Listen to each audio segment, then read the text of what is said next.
Hello dear friends, in this session we discussed divergence of a vector field.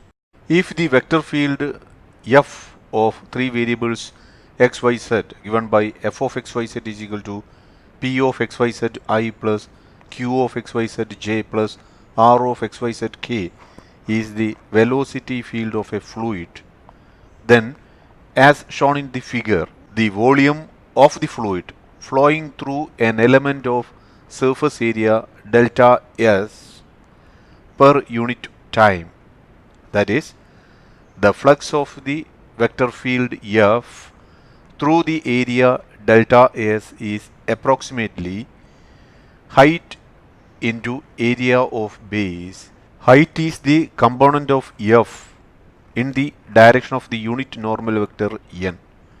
N is the unit normal vector to the elemental surface area delta S, and the direction of n is in the direction of the flow of the fluid. See, for this F, we only consider the component parallel to n only. The component of F that is perpendicular to n will have no contribution in the evaluation of the flow of the fluid. Now, what is the component of F in the direction of the unit normal vector n? That is F dot n. So that is a scalar, and that scalar times delta S gives the flux of the vector field F through the area delta S per unit time. We choose this n as the unit normal vector to delta S because our flow is in this direction.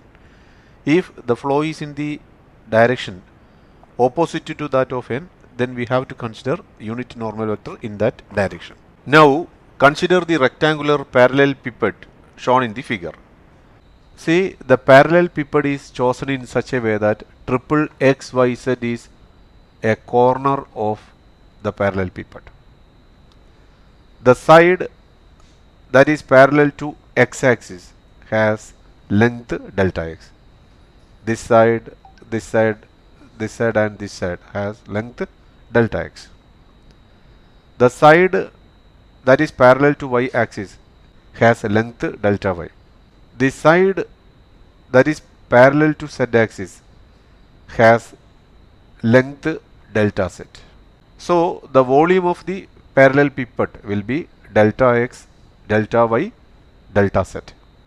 To compute the total flux of the velocity vector field F through its 6 sides in outward direction, we first compute the total flux out of parallel faces.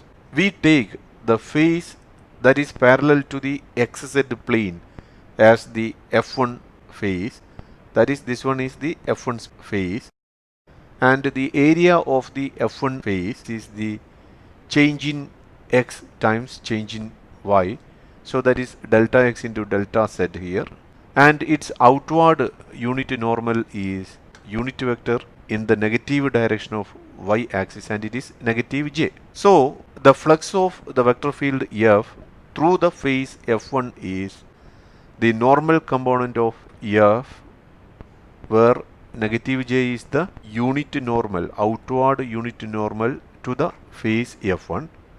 So this is the normal component of the vector field F times area, which is delta x times delta z. Now what is F dot negative j? F is Pi plus Qj plus Rk. So if we take dot product with a negative j, it gives j dot j is 1 and all others are 0. So we get q of xyz times j dot negative j. J dot negative j is negative 1. So this is negative q of xyz times delta x delta z. Now we consider the face F2 just opposite to F1. A typical point on F2 is triple x y plus delta y z, because the distance between the faces F1 and F2 is delta y. Now noting that the outward normal of F2 is j. J is the unit vector in the positive direction of y. So the component of F along this normal is F dot j, and we multiply that with the area delta x delta z, which gives the flux out of the phase F2, which is approximately equal to q of x y plus delta y z times delta x delta z. This q is obtained by considering f dot j, because f is pi plus qj plus rk evaluated at the point x, y plus delta y and z. Now, considering these two phases F1 and F2, the total flux out of these parallel phases is this value plus the previously obtained value, which gives q of x y plus delta y z times delta x delta z plus minus q of x y z delta x times delta z, which is equal to q of x comma y plus delta y comma z minus q of x y z times delta x delta z. We call it equation number 2. Now multiplying this equation 2 by delta y, we get q of x y plus delta y z minus q of x y z by delta y times delta x into delta y into delta z. Now we approach delta y to 0, so this becomes the partial derivative of q with respect to y. Okay, so this is approximately equal to partial derivative of q with respect to y times delta x delta y delta z.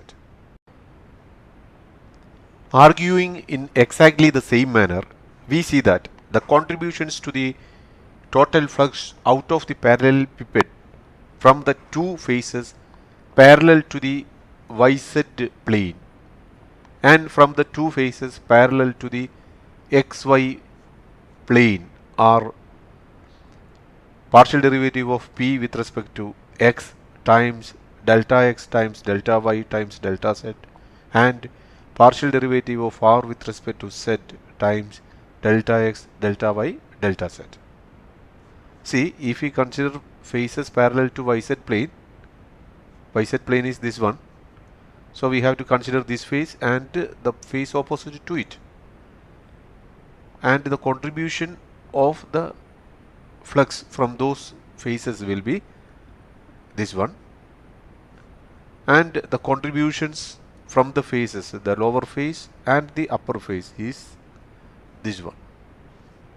Adding all the above contributions, we get the net flux of F out of the parallel pipette is approximately partial derivative of p with respect to x plus partial derivative of q with respect to y plus partial derivative of r with respect to z times delta x delta y delta z.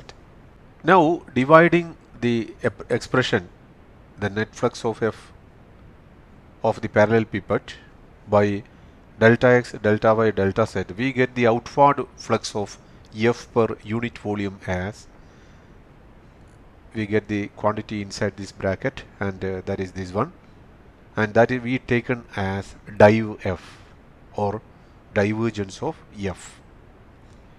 That is divergence of a velocity field F near a point P of xyz is the flux per unit volume.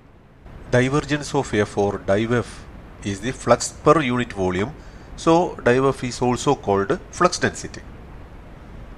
Considering the differential operator del equal to I times del by del x plus j times del by del y plus k times del by del z, and also considering del dot F is equal to, del is this one, dot F is pi plus qj plus rk, treating that I dot I is 1 etc., we can consider this as partial derivative of p with respect to x plus partial derivative of q with respect to y plus partial derivative of r with respect to z, which is div F.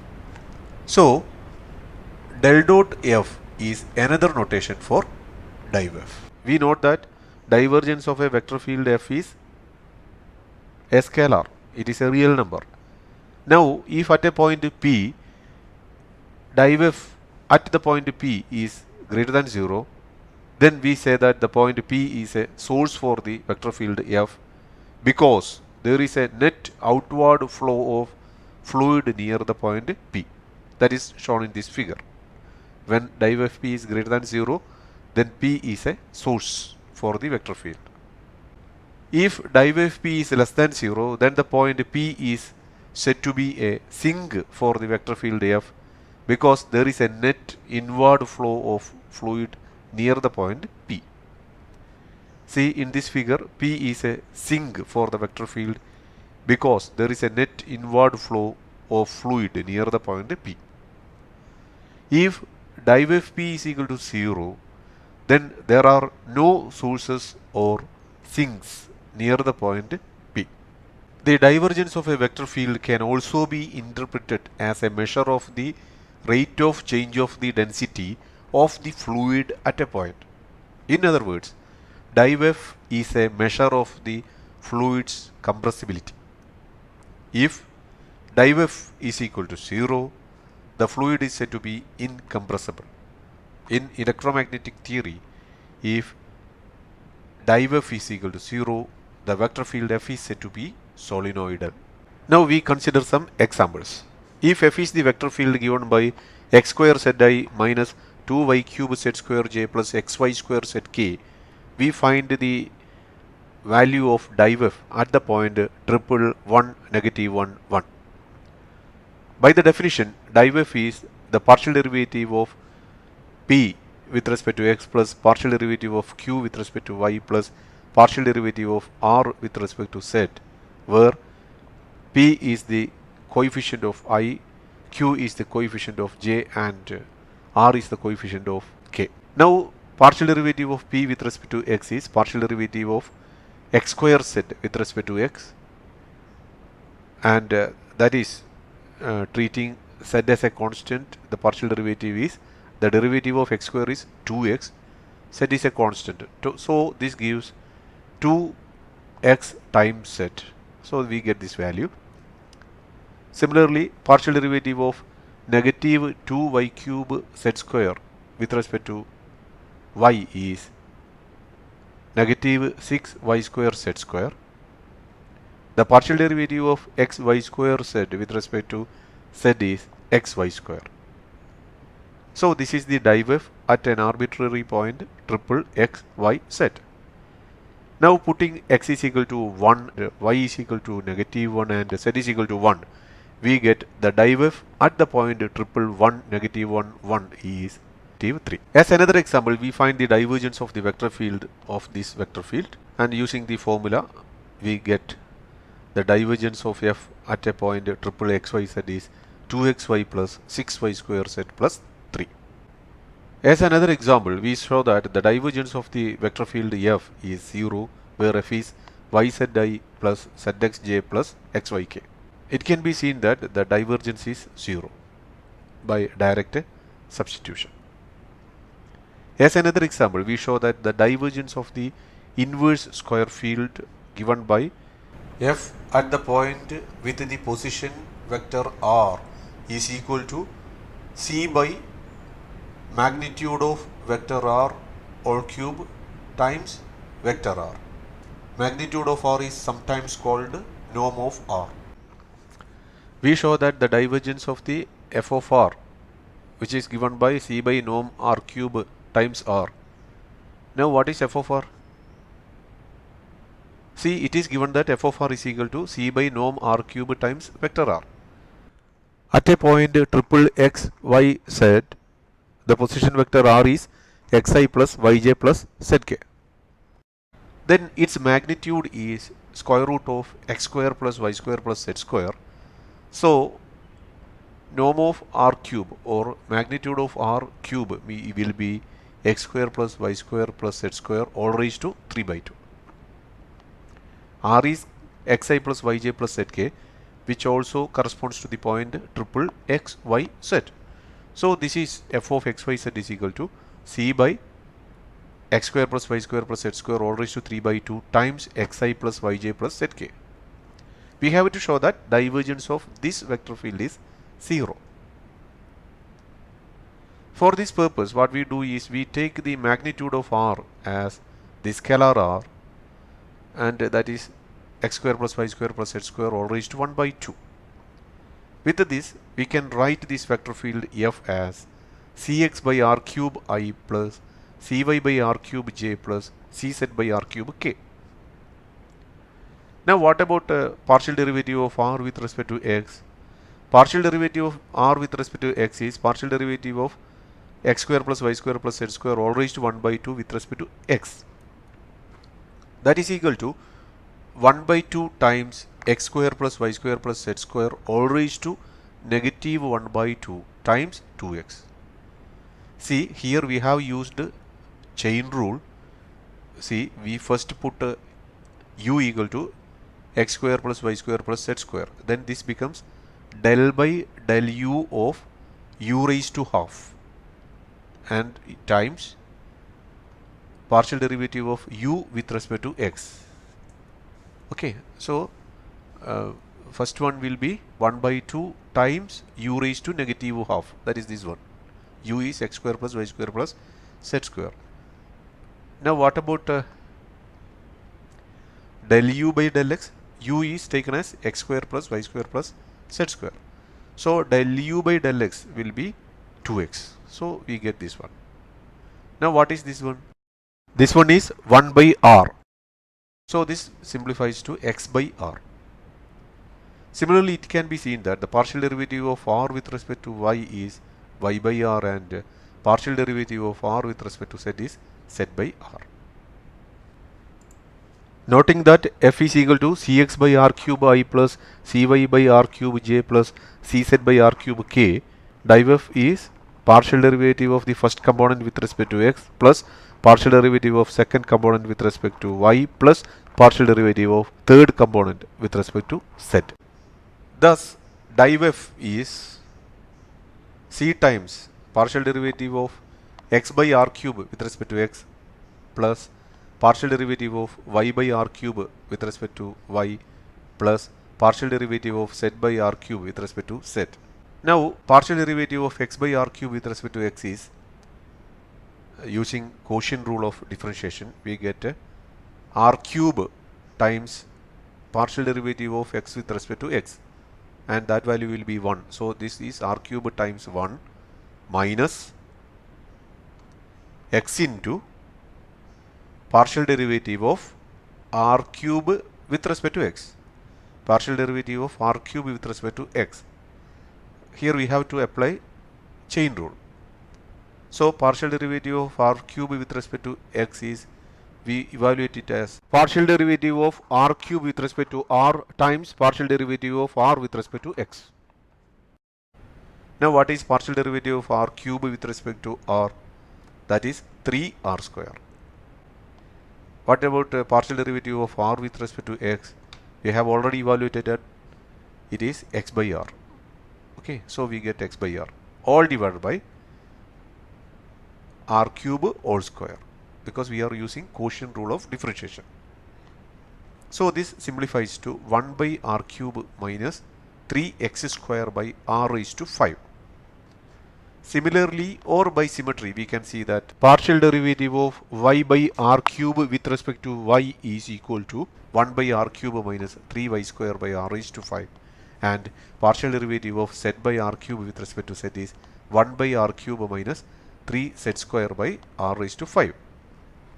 Substituting these expressions in the last formula, we get this one. We get div f is equal to c times 3 by r cube minus 3x square plus 3y square plus 3z square by r raised to 5. X square plus y square plus z square is r square. So 3 times r square.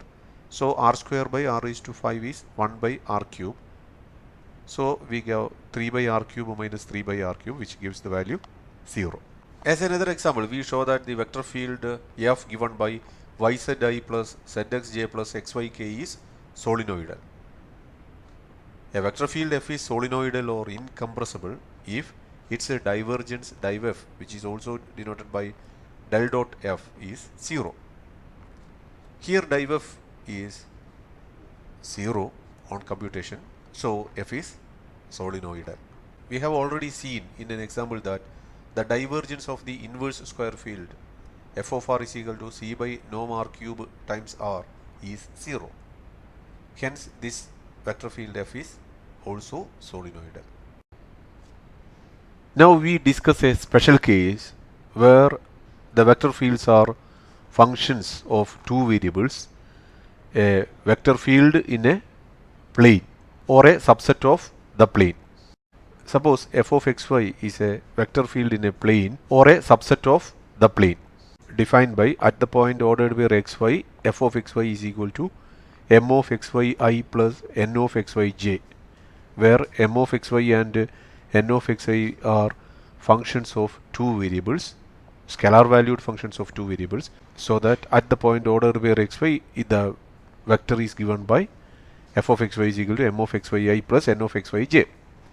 Then div f is defined as the partial derivative of m with respect to x plus partial derivative of n with respect to y.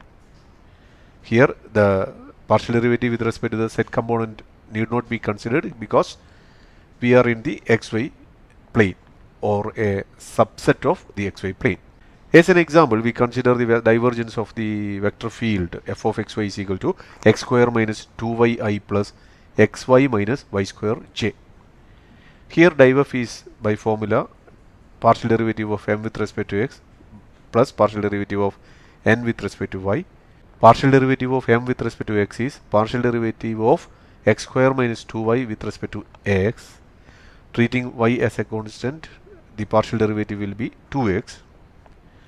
Partial derivative of n with respect to y is partial derivative of xy minus y square with respect to y, which is x minus 2y. So we get 3x minus 2y as the div f. We now determine whether the vector field f defined by f of xyz is equal to 4 times x cube minus xi plus 4 times y cube minus yj plus 4 times z cube minus zk is free of sources and things. If it is not, locate them. Solution. We know that points p0 at which divergence of f at p0 is greater than 0 are called sources, and points p0 at which divergence of f at p0 is less than 0 are called sinks. Fluid enters the flow at a source and drains out at a sink. In an incompressible fluid without sources or sinks, we must have divergence of f is 0 at every point p. At every point p. Here we evaluate divergence of f by evaluating the partial derivatives and adding sums. We have this one, which is equal to 12 times x square plus y square plus z square minus 1. Thus div fp is equal to 0 at a point p if and only if x square plus y square plus z square minus 1 is equal to 0, or if and only if x square plus y square plus z square is equal to 1. When x square plus y square plus z square is strictly less than 1, that is points triple x, y, z lies inside the sphere x square plus y square plus z square is equal to 1, then div fp is less than 0. When x square plus y square plus z square is greater than 1, that is 4 points triple x, y, z outside the sphere x square plus y square plus z square is equal to 1, div fp is greater than 0. We conclude that the vector field is not free of sources and sinks. For points p0 outside the sphere x square plus y square plus z square is equal to 1, div fp0 is greater than 0, and such points are sources. For points p0 inside the sphere x square plus y square plus z square is equal to 1, div fp0 less than 0, and such points are sinks.